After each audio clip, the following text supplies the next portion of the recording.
Hai teman pintar, setiap warga negara berhak diperlakukan sama di mata hukum. Namun realitas yang kita hadapi seringkali berbeda. Etnis Tionghoa di Indonesia sering menjadi sasaran diskriminasi dan ketidakadilan. Kenapa kita membiarkan hal ini terus terjadi? Bukankah kita semua menginginkan Indonesia yang lebih adil dan bermartabat?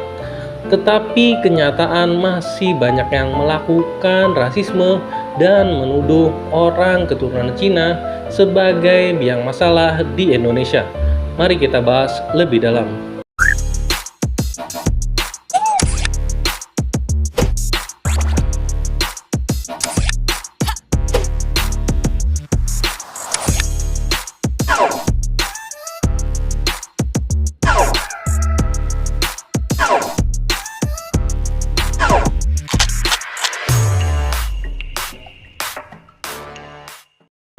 Rasisme terhadap etnis Tionghoa di Indonesia merupakan permasalahan yang kompleks yang akarnya tertanam jauh dalam sejarah bangsa Indonesia. Fenomena ini bukan semata-mata hasil dari prasangka individu, melainkan merupakan konstruksi sosial yang dipengaruhi oleh berbagai faktor historis, sosiologis, dan psikologis. Contoh rasisme yang sering kita dengar kepada orang keturunan Cina yaitu seperti ekonomi dikuasai sembilan naga, kasus di Pantai Indah Kapuk, pembangunan Meikarta, dan masih banyak yang lainnya. Sejak masa kolonial, perbedaan etnis sengaja dipertajam oleh penjajah untuk memecah belah masyarakat. Etnis Tionghoa seringkali dijadikan kambing hitam atas berbagai permasalahan, sehingga stigma negatif pun melekat pada mereka. Kebijakan-kebijakan diskriminatif seperti pembatasan pekerjaan dan kewarganegaraan semakin memperkuat perasaan rasis tersebut. Peristiwa-peristiwa bersejarah seperti kerusuhan Mei 1998 menjadi bukti nyata bahwa rasis terhadap etnis Tionghoa masih menjadi masalah serius di Indonesia. Bukan hanya di Indonesia, tetapi juga di berbagai penjuru dunia. Kenapa hal ini bisa terjadi? Mari kita ambil contoh di Amerika Serikat. Di masa lalu, orang-orang Tionghoa yang bermigrasi ke sana untuk mencari kehidupan yang lebih baik justru menghadapi banyak batasan.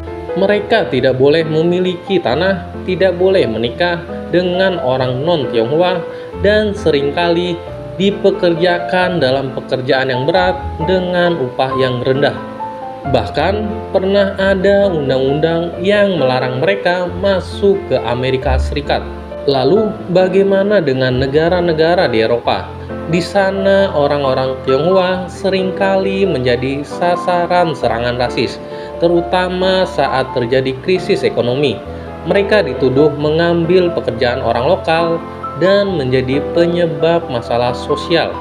Padahal mereka juga merupakan warga negara yang taat hukum dan berkontribusi bagi perekonomian negara. Dan jangan lupakan negara-negara Asia lainnya. Di Korea Selatan dan Jepang misalnya ada stigma negatif terhadap orang Tionghoa yang tertanam dalam masyarakatnya. Hal ini seringkali dipicu oleh persaingan ekonomi dan sejarah konflik di antara negara-negara tersebut. Mengapa hal ini bisa terjadi? Ada banyak faktor yang menyebabkan rasisme terhadap etnis Tionghoa begitu meluas. Salah satunya adalah sejarah migrasi. Orang Tionghoa seringkali bermigrasi ke negara lain untuk mencari kehidupan yang lebih baik. Namun, mereka seringkali dipandang sebagai pendatang yang mengancam keberadaan penduduk asli. Selain itu, faktor ekonomi juga memainkan peran penting. Ketika terjadi krisis ekonomi, orang Tionghoa seringkali dijadikan kambing hitam dan dituduh sebagai penyebab masalah. Persaingan ekonomi, politik identitas, dan media massa merupakan faktor-faktor sosiologis yang memperkuat rasisme. Etnis Tionghoa seringkali diasosiasikan dengan kesuksesan ekonomi yang memicu kecemburuan di kalangan kelompok lain. Politik identitas dimanfaatkan oleh elit politik untuk meraih keuntungan dengan mengadu domba etnis Tionghoa dengan kelompok lain. Media massa baik tradisional maupun sosial memiliki peran yang sangat kuat dalam membentuk opini publik. Sayangnya, media sosial seringkali menyajikan berita yang bias dan sensasional yang dapat memperkuat stereotip negatif tentang etnis Tionghoa. Secara psikologis, rasisme merupakan bentuk dari mekanisme pertahanan diri. Ketika seseorang merasa terancam atau tidak aman, mereka cenderung mencari kambing hitam untuk menyalahkannya. Selain itu, rasisme juga terkait dengan kebutuhan akan identitas. Dengan membenci kelompok lain, seseorang merasa lebih dekat dengan kelompoknya sendiri. Faktor kepribadian seperti otoritarian dan empati juga dapat mempengaruhi sikap seseorang terhadap kelompok lain. Rasisme tidak hanya menimbulkan penderitaan psikologis bagi individu, tetapi juga memiliki dampak negatif yang luas bagi masyarakat. Kerusuhan, diskriminasi, dan kekerasan yang berbasis pada etnis dapat merusak tatanan sosial, menghambat pembangunan, dan memperlemah persatuan bangsa. Untuk mengatasi rasisme, diperlukan upaya yang komprehensif dari berbagai pihak. Beberapa langkah yang dapat dilakukan antara lain yaitu yang pertama, edukasi sejak dini. Memulai pendidikan tentang keberagaman dan penerimaan sejak usia dini sangat krusial.